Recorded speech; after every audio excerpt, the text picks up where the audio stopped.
కాసేపట్లో మూడో రోజు తెలంగాణ అసెంబ్లీ సమావేశాలు ప్రారంభం కానున్నాయి. గవర్నర్ ప్రసంగానికి ధన్యవాద తీర్మానంపై అసెంబ్లీలో చర్చ జరగనుంది. అనంతరం చర్చకు సీఎం రేవంత్ సమాధానమివ్వనున్నారు. అసెంబ్లీ ముందుకు తెలుగు వర్సిటీ చట్ట సవరణ బిల్లు రానుంది. సీఎం రేవంత్ రెడ్డి పొట్టి శ్రీరాములు తెలుగు యూనివర్సిటీ పేరును మారుస్తూ సవరణ బిల్లును ప్రవేశపెట్టనున్నారు.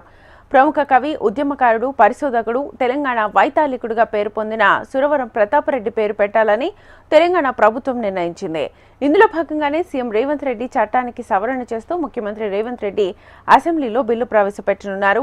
దీనిపై గత సెప్టెంబర్ 20వ తేదీన జరిగిన రాష్ట్ర మంత్రివర్గ సమావేశంలో సురవరం పేరు పెట్టాలని నిర్ణయించారు.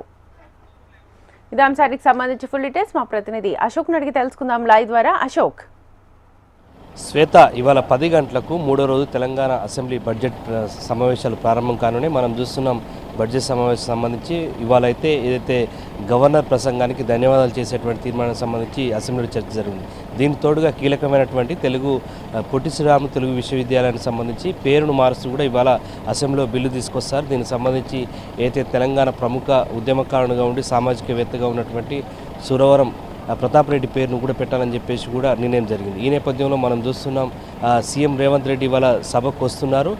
మొన్న ఏదైతే తొలి రోజు సీఎం రేవంత్ రెడ్డి సభకు హాజరం జరిగింది. ఆ తర్వాత మధ్యాహ్నం ఆయన రవీంద్ర భారత్లో జూనియర్ లెక్చరర్ సంబంధించినటువంటి నియామక పత్రాలను అందజేసే కార్యక్రమంలో కూడా ప్రధానంగా బీఆర్ఎస్ పార్టీకి సంబంధించిన నేతలపై కూడా తీవ్ర విమర్శలు చేశారు. ఈ నేపథ్యంలో తమ పార్టీ అధినేత కేసీఆర్పై సీఎం రేవంత్ రెడ్డి అనుచిత వ్యాఖ్యలు చేశారని చెప్పేసి ఏదైతే బీఆర్ఎస్ శాసనసభ్యులు కావచ్చు, బీఆర్ఎస్ బృందం ఇవాళ అసెంబ్లీలో దీనికి సంబంధించి పట్టుబట్టే అవకాశం ఉంది. మరోవైపు మొన్న ఏదైతే స్పీకర్పై అనుచిత వ్యాఖ్యలు చేశారు, ఆయన ఉద్దేశించి మాట్లాడారని చెప్పేసి సూర్యాపేట ఎమ్మెల్యే మాజీ మంత్రి జగదీష్ రెడ్డిని ఈ సెషన్ మొత్తం కూడా సస్పెండ్ చేయడం జరిగింది. సో ఇవన్నీ కూడా బీఆర్ఎస్ పార్టీ నుంచి ఇవాళ అసెంబ్లీలో దీనిపై చర్చకు పెట్టే అవకాశం కనిపిస్తుంది. ప్రధానంగా మూడో రోజు ఇవాళ సీఎం రేవంత్ రెడ్డి కూడా ఇప్పటివరకైతే ఏదైతే గవర్నర్ మాట్లాడిన దానికి స్పీకర్ ప్రసంగానికి సంబంధించి ధన్యవాదాలు చెప్పేటువంటి తీర్మానంలో మాట్లాడలే కనుక ఇవాళ సీఎం రేవంత్ రెడ్డి కూడా స్పష్టంగా మాట్లాడే అవకాశం కనిపిస్తుంది.